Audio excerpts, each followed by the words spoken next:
जय हिंद दोस्तों, मैं जनरल सेक्रेटरी हरपाल सिंह, सबका सैनिक संघर्ष कमेटी पंजाब, हरियाणा, दिल्ली, उत्तर प्रदेश। आज हम लोग एक जरूरी विषय लेकर के हाजिर हैं। उस पर विचार विमर्श करने के लिए हम जहाँ पे आए हैं, सबसे पहले जो पिछले दिनी हेलीकॉप्टर हादसे के दौरान हमारे जो बिपिन रावत जी शहीद हुए हैं, उनके साथ उनके जो साथी शहीद हुए हैं, उनको हम दिल से श्रद्धांजलि भेंट करते हैं। और इसके बाद हमने जो विचार विमर्श किया है, किसी के भी जाने के बाद उसकी उपलब्धियां, उनके जीवन काल के बारे में सोचा जाता है, देखा जाता है कि उन्होंने अपने जीवन काल में क्या किया है और वो किसके हित में था या क्या है। तो आज हमने जो अपना विचार विमर्श किया है, उसके उपरांत हमने आज जो बिपिन रावत जी की जो जवानों के बारे में उनका क्या सोचना था, जवानों के लिए उन्होंने क्या किया है, उसके बारे में कुछ एक जो है वो मोटी मोटी बड़ी बड़ी बातें लेकर के हाजिर है। तो बहुत कुछ होता है, छोटी छोटी बातें तो बहुत हैं, तो हम जो है पूरे दिन की वीडियो बना लें तो भी छोटी है, लेकिन जो एक मोटी मोटी बातें हैं उसके बारे में हम बातें करेंगे। सबसे पहले जब बीएसएफ के तेज बहादुर यादव ने जो है खाने का मुद्दा उठाया था, जहां कुछ एक जवानों ने सेना में चल रहे जो गुलाम प्रथा थी, जो हेल्पर सिस्टम है, बटमैन सिस्टम बोल देते हैं, जो जवानों का शोषण करते हैं अफसर, उनके खिलाफ आवाज़ उठाई थी कुछ जवानों ने, जिनमें लैंसनायक जग्गा प्रताप सिंह था,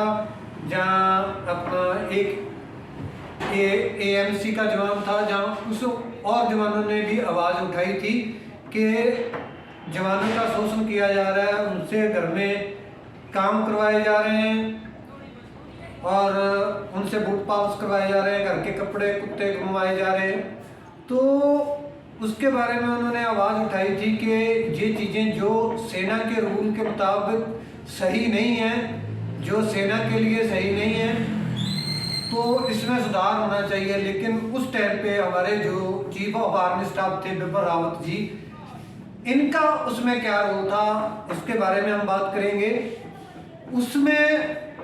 जो है बिपिन रावत जी का बहुत जो है क्लियर डिसीजन था। इन्होंने जो है वो टीवी पे आकर के भी न्यूज़ चैनल पे कहा था कि जो अंग्रेजों द्वारा जो प्रथा चलाई जा रही थी,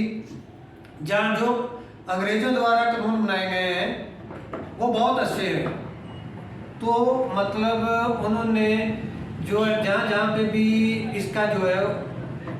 कोर्ट ऑफ इंक्वायरी चल रहा था उन जवानों के ऊपर जिन्होंने शोषण के खिलाफ आवाज़ उठाई थी, तो बिपिन रावत जी ने उसके ऊपर पूरा जोर दिया था, आदेश दिया था कि इन सभी का कोर्ट मार्शल कर दो, ताकि आगे से कोई जवान जो है अपना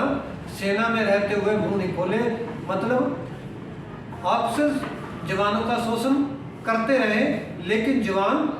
कोई मुंह नहीं खोले, इसलिए उनका कोर्ट मार्शल कर दो। सेना में सुधार होना बहुत ज़रूरी है और सेना में ऐसा कोई रूल नहीं है कि कोई अफसर जो है अपने बूट पालिश करवा ले जवान से,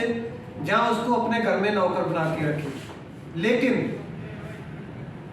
हमारे बिपिन रावत जी को भी जवानों से बूट पालिश करवाने, घर के काम करवाने बहुत अच्छे लगते थे, इसलिए उन्होंने टीवी के ऊपर, न्यूज़ चैनल के ऊपर भी आकर के बटमैन सिस्टम की खुल करके हमायत की, जबकि वो अनलीगली है, कानूनी तौर पे वो ऑथराइज नहीं है। और ये अगर कोई अपने घर में रखता है तो ये पनिशमेंट का जो है अधिकारी है वो अफसर। लेकिन तब भी हमारे बिपिन रावत जी ने खुल करके उसकी हमायत की थी। तो ये पहली प्राप्ति है हमारे बिपिन रावत जी की जवानों के लिए। तो उसके बाद नंबर 2 पे उसी टाइम की बात कर रहा हूँ, उसके थोड़ी देर के बाद ही एक दूसरा जो है एक नोटिफिकेशन लागू हुआ था। वो क्या था कि जो जवान देश के लिए मिलिटेंटों के साथ जहां दूसरे देश के साथ लड़ाई के दौरान जख्मी हुए हैं, जिनको बैटल कैजुअल्टी या वार इंजरी बोला जाता है, उनके बच्चों को पढ़ाई के लिए जो फ्री पढ़ाई के लिए वजीफा दिया जाता था, इन्होंने उसके लिए एक नोटिफिकेशन रिलीज करवाया था कि इसके ऊपर जो है कंट्रोल होना चाहिए, और सिर्फ इतनी सी एक लिमिट बना करके इन्होंने नोटिफिकेशन लागू करवाया था कि भाई इतनी सी लिमिट, इसके इतना ही पैसा मिलना चाहिए, चाहे आगे स्कूल में वो कितना भी पेड करे। मतलब जवानों को जहाँ जो देश के लिए लड़ते हुए जख्मी हुआ है, शहीद हुआ है, उसके लिए सरकार से और कोई फैसिलिटी दिलवाना तो इनके बस की बात नहीं थी, लेकिन उनको काटने के लिए जो है नोटिफिकेशन की खुल करके हमायत की। लेकिन चलो वो अलग बात है कि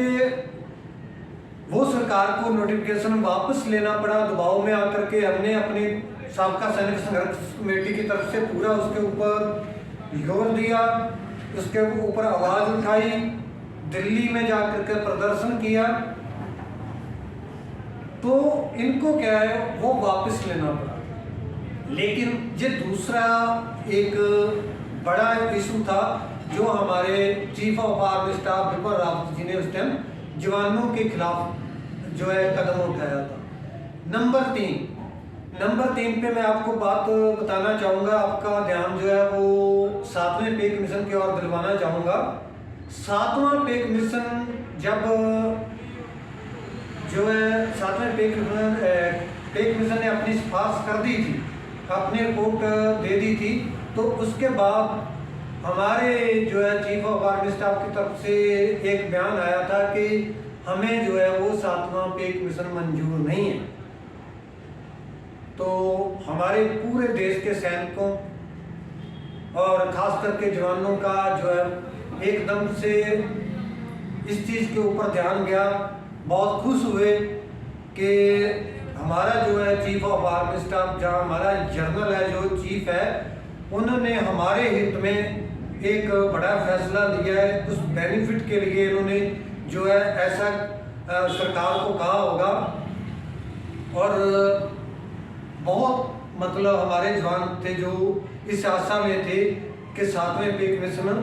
में जो है हमारे चीफ ऑफ आर्मी स्टाफ है कुछ अच्छा करवाएंगे। लेकिन अफसोस कि सिर्फ 12 घंटे भी नहीं निकले और चीफ ऑफ आर्मी स्टाफ वगैरह ने हमारे जो है वो उसी पे कमीशन के ऊपर साइन भी कर दिए। लेकिन आज तक जो है वो तकरीबन ज़्यादातर लोगों को इसके बारे में पता नहीं है कि उसके पीछे का कारण क्या। तो आज मैं आपको वो भी बताना चाहूँगा कि जब 7वें पे कमीशन से इनकार किया था तो वो किस बात पे था, वो था जो इसके लिए फार्मूला अपनाया गया था 2.57 मल्टीप्लाई का। तो उसको बढ़वाने के लिए जो है वो हमारे चीफ ऑफ आर्मी स्टाफ ने जो है वो पे कमीशन मंजूर करने से इनकार किया था इस बात को लेकर के। लेकिन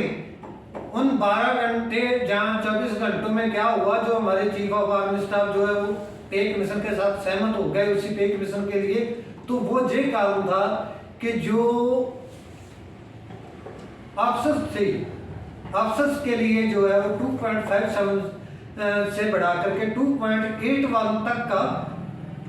उन्होंने फार्मूला अपनाया। उन्होंने जो केंद्र सरकार की तरफ से अपना कोई नुमाइंदा भेजा होगा, कोई प्रवक्ता भेजा होगा उनको समझाने के लिए, और उनको बताया गया होगा कि आप जवानों की बात छोड़िए,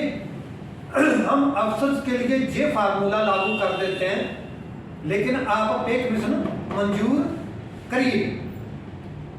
तो सिर्फ और सिर्फ अपने मतलब अपने अफसर्स के हक के लिए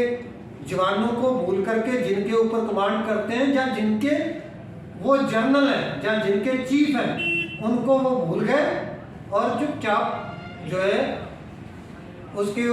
पे मिशन को मंजूर कर लिया इस शर्त पे, इस कंडीशन पे कि अफसर के लिए अलग से फार्मूला बढ़ा करके दिया जाएगा और जवानों को 2.57 का फार्मूला ही दिया जाएगा। तो ये बड़ी उपलब्धि थी हमारे बिपिन रावत जी की जवानों के लिए। तो ये भी एक बड़ा पॉइंट था जवानों का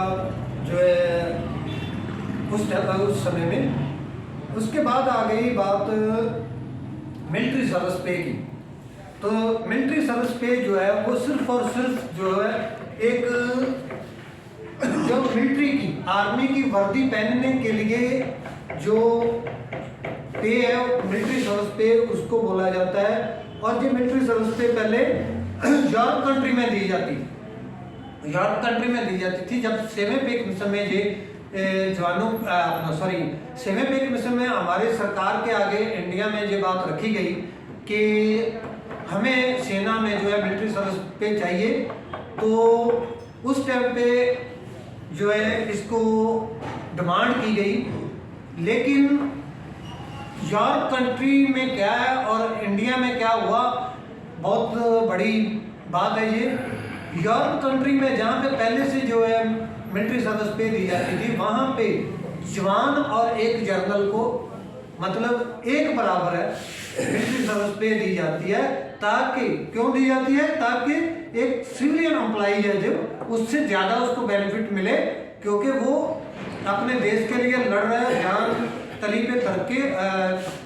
हथेली पे रख के जो है बॉर्डर के ऊपर लड़ने के लिए जाता है, देश की सेवा करता है। इसलिए जो है मिलिट्री सर्विस पे दिया गया ताकि उसको बड़ी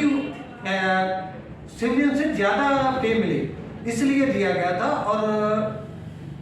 जब यही डिमांड इंडिया में रखी गई तो हमारे अफसर के द्वारा क्या किया गया कि जो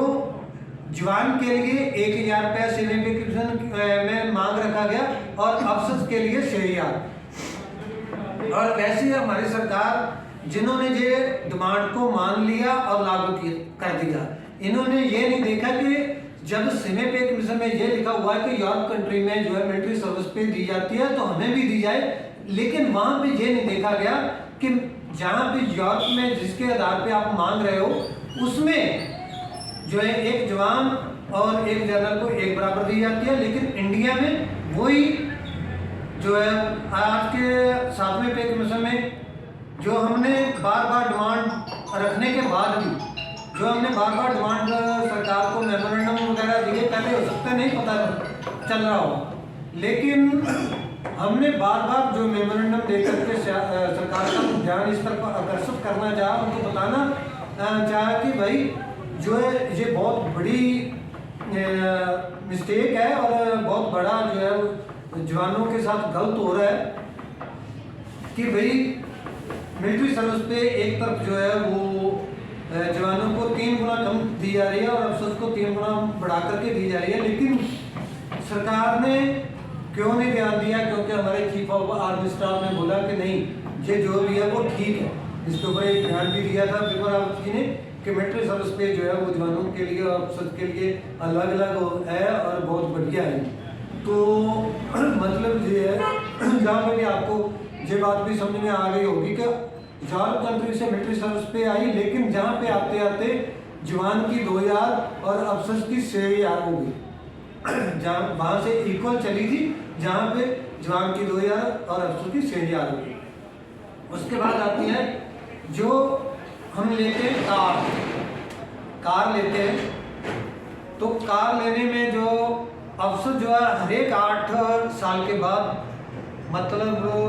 कितनी भी महंगी गाड़ी ले सकता है। लेकिन एक जवान की जो है वो ट्रेजेडी है कि जवान जो है वो ज़्यादा से ज़्यादा 1200 सीसी तक 1000 सीसी तक की गाड़ी ले सकता है। लेकिन उसको एक ही टाइम जिंदगी में जो है वो कार ले सकता है, मतलब उसकी कार जो है वो 1000 सीसी के होने के बाद भी जो है वो जिंदगी भर चलेगी। लेकिन एक ऑप्शन की जो कार है वो 5000 सीसी होने के बावजूद हर एक 8 साल में खत्म हो जाती है। तो वो हर 8 साल में ले सकता है। तो ये भी बहुत बड़ा जो है वो जवानों के साथ गलत हो रहा है, तो ये भेदभाव है। तो ये चीज़ भी जो है वो हमने बार बार मुद्दा उठाया और विपिन रावत जी ने बोला कि ये भी जो पहले से चल रहा है वो बढ़िया सिस्टम है, क्योंकि अफसर को हर 8 साल के बाद मिल रही है गाड़ी, इसलिए वो उन्होंने उसके ऊपर भी ध्यान दे दिया कि अच्छा सिस्टम है। अभी इसमें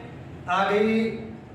एक डिसेबिलिटी पेंशन। तो डिसेबिलिटी पेंशन के ऊपर एक बयान जो है वो अच्छा दिया था विपिन रावत जी ने, जवानों के लिए तो नहीं कह सकता, लेकिन ये है कि एक बयान अच्छा दिया था उन्होंने एक बार एक न्यूज़ चैनल को इंटरव्यू में देते हुए बोला था कि इस टाइम पे जो अफसर और जवान में डिसेबिलिटी का जो डिफरेंस है उसमें पेंशन में वो बहुत ज़्यादा है, और ये जो इतना ज़्यादा भारी अंतर है ये कम होना चाहिए। भारी अंतर जो है वो कम होना चाहिए, ये उन्होंने बोला था। मतलब वो उन्होंने एक बार सिर्फ बोला था, उसके ऊपर कोई स्टेप नहीं लिया गया। तो उसमें क्या है, मैं उसके बारे में आपको बताना चाहूँगा कि एक अफसर जो है वो पहले बताना चाहूँगा कि एक जवान और अफसर अगर दोनों पाकिस्तान बॉर्डर के ऊपर लड़ते हुए दोनों हाथ दोनों पाँव कटवा लेते हैं, या मतलब उनका जो है वो गोलाबारी में कट जाते हैं दोनों हाथ पाँव, मतलब 100% जो कंडम हो जाते हैं, तो हमारे जो अफसर है उसको मिलेगी 2.5 लाख की पेंशन, 2.5 लाख रुपए पर मंथ का पेंशन। और जो एक जवान होगा उसको मिलेगी महीने की 27,000 रुपये ज़्यादा से ज़्यादा। जवान को 27,000 और अफसर को 2.5 लाख। और अगर एक जवान और एक अफसर जो है वो पीस स्टेशन में आकर के, पीस स्टेशन मतलब जहाँ पे कोई लड़ाई नहीं है, जहाँ पे बैरकों के अंदर आकर के किसी को चोट लग जाती है, तो एक जवान को मिलता है 9,000 और अफसर को मिलता है 17,000 रुपये। मतलब वो एक जो वहाँ पे बॉर्डर पे जिसके हाथ पांव कट गए उसको 27,000 मिलता है, और जो अफसर जहाँ पे आकर के बाथरूम में गिर के जिसको चोट लग गई, जिसकी टांग टूट गई बाथरूम में स्लिप होने के बाद, तो उसको मिलेगा 50 से 70,000 रुपये। और जो बॉर्डर पे लड़ते हुए जख्मी हो गया, हाथ पांव कटवा लिए, उसको मिलेगा 27,000। तो ये बड़ा डिफरेंस, इसके ऊपर भी हमने बहुत बार मेमोरेंडम सरकार को दिए, और रामलीला मैदान पे हमने 10 दिन का भूख हड़ताल भी किया था इसके ऊपर, लेकिन फिर भी जो है इसके ऊपर कोई कार्रवाई नहीं हुई, और ना ही हमारे जो है चीफ ऑफ आर्मी स्टाफ ने इसके ऊपर कोई बड़ा स्टेप लिया। बस सिर्फ एक बार बयान देने के बाद उसके बाद कोई कार्रवाई नहीं हुई इसके ऊपर। तो यहाँ पे मैं ये भी बताना चाहूँगा कि विदेशों में, चाहे अमेरिका है, कनाडा है, चाहे यूरोप कंट्री है, वहाँ पे जवान और अफसर को एक बराबर डिसेबिलिटी जो है पेंशन दी जाती है, एक बराबर डिसेबिलिटी, इक्वल डिसेबिलिटी पेंशन दी जाती है। वहाँ पे जो है पेंशन दी जाती है कि आदमी कितने परसेंट कंडम है। अगर 50% कंडम है, तो अगर एक जवान 50% कंडम है और एक अफसर 50% कंडम है, तो उनको एक बराबर डिसेबिलिटी पेंशन मिलेगी। और अगर जवान 60% डिसेबिलिटी हुआ है और एक अफसर जो है 40% डिसेबिलिटी उसकी हुई है, तो जवान को ज़्यादा मिलेगा, अफसर को कम मिलेगा। मतलब वहाँ पे कोई आपस में भेदभाव नहीं है इस चीज़ के लिए। लेकिन जहाँ पे जो है जवान के लिए जहाँ पे लाखों का भेदभाव है, जवान को जो है वो कमतर समझा जाता है, उसकी बॉडी को ऐसा समझा जाता है, इसका कोई वैल्यू नहीं है, जवान का कोई वैल्यू नहीं है। उसके बाद मैं आपका ध्यान देना चाहूँगा कि हमारे जहाँ पे विपिन रावत जी के जीवन काल के अंदर जो चीफ ऑफ आर्मी स्टाफ से लेकर के CDS तक के काल में जो एक और बड़ी वजह रही है और सुर्खियों में आती रही है सभी न्यूज़ चैनल जहाँ अखबार वगैरह में, वो थी कि पेंशन को सेना की पेंशन बंद करने के लिए वहाँ पे पहले जो है इस पे एनपीएस न्यू पेंशन सिस्टम भी लागू करने के लिए बात चल रही थी कि सेना में जो है इसकी भी पेंशन बंद की जाए। उसके बाद ऐसा बयान आते रहे कि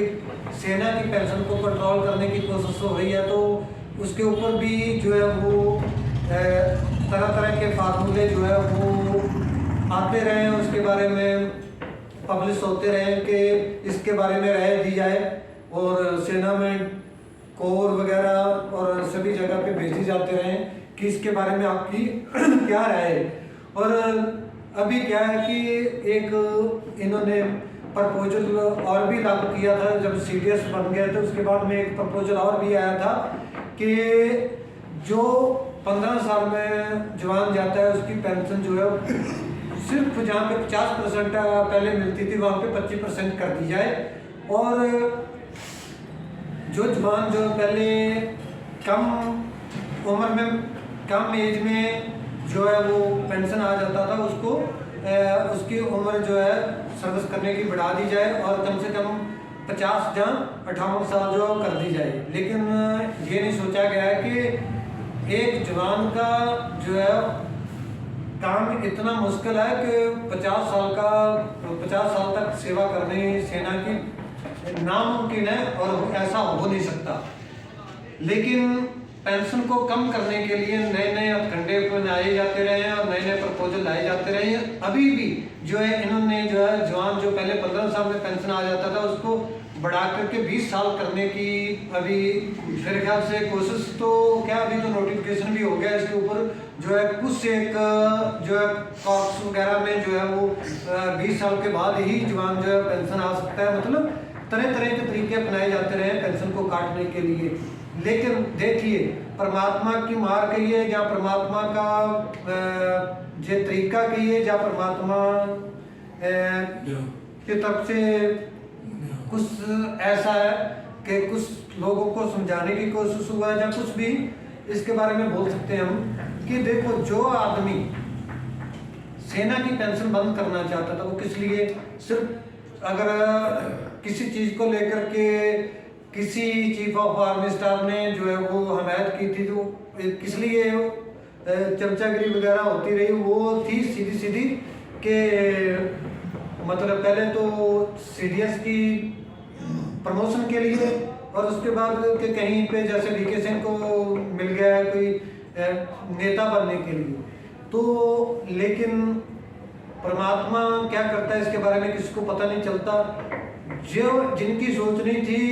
कि दूसरों की पेंशन काट ली जाए उनके लिए ये बहुत बड़ी बात दुर्भाग्यपूर्ण बात है कि देखिए हादसे के अंदर जो हेलीकॉप्टर का हादसा हुआ इसके अंदर विपिन रावत जी भी और उनकी पत्नी भी दोनों शहीद हो गए। तो यहाँ पे ये भी बात बताना चाहूँगा कि सेना के अंदर पेंशन किसे दी जाती है, या तो 25 साल के नीचे बच्चा हो उसको आदमी के मरने के बाद जो है या शहीद होने के बाद पेंशन दी जाती है, या माँ बाप को दी जाती है और या बीवी को दी जाती है। तो मेरे ख्याल से जहाँ तक भी है विपिन रावत जी के माँ बाप भी नहीं है और बच्चे जो है 25 साल से बड़े हैं और बीवी साथ में शहीद हो गई। तो मतलब पेंशन जो है वो साफ हो गई, जो है उनको आगे किसी परिवार के किसी भी इंसान को जो है उनकी पेंशन नहीं मिलेगी। जो दूसरों की पेंशन के बारे में सोच रहे थे उनकी खुद की पेंशन कट गई, वो किसी उनके परिवार के मेंबर को नहीं मिलेगी। तो हमें इस बात का बहुत अफसोस है कि ऐसा हादसा हुआ, उसमें कुछ एक हमारे जवान और विपिन रावत जी उसमें शहीद हुए। हमें इस बात पे दुख भी है, लेकिन जो है किसी के जाने के बाद जो है उसके जीवन काल के बारे में जो है सोचा जाता है, उसके बारे में उसका निरीक्षण किया जाता है कि इनके जीवन काल में क्या क्या हुआ है और इन्होंने किसके बारे में क्या किया है। तो आज उसी के बारे में हमारी जो विचार विमर्श हुआ, चर्चा हुई। और हमें जो बड़ी बड़ी बातें जो हमें लगा कि ये परमात्मा ने सोचने के लिए छोड़ दी, जहाँ परमात्मा इसके बारे में कुछ संदेश देना चाहते हैं, तो वही बातें हम लेकर के आपको बता रहे थे, आपको इसके बारे में बताना चाह रहे थे, तो हमने वीडियो बना दिया।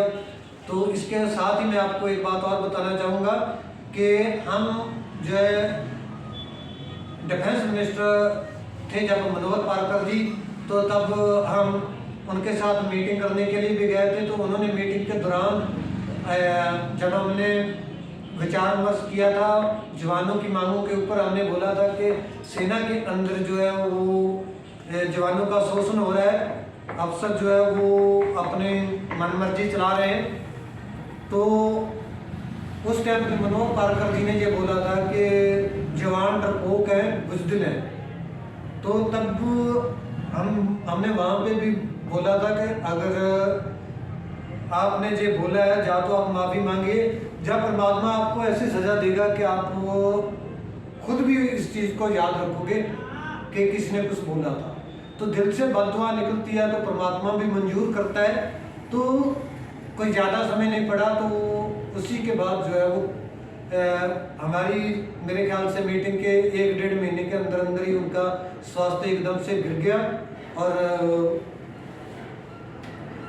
बाकी बात में परमात्मा ने जो भी किया वो सबको मालूम ही है। लेकिन हम नहीं कहते कि हमारी जो है हमारे कहने की वजह से वो उनके साथ ऐसा हुआ, लेकिन हमारे कहने का मतलब है कि जवान जो है देश के लिए लड़ता है, देश के लिए ड्यूटी करता है, और एक देशभक्त है जवान, और एक परमात्मा का नाम लेने वाला जब तक ड्यूटी करता है तो वहाँ पे परमात्मा का नाम भी जपता है वो रात दिन। तो उनका जो कहा हुआ है वो इतनी जल्दी व्यर्थ नहीं जाता है, कहीं ना कहीं अगर दिल से बद्दुआ निकलती है तो वो लगती जरूर है। तो हमारा आज का बस इतना ही था। तो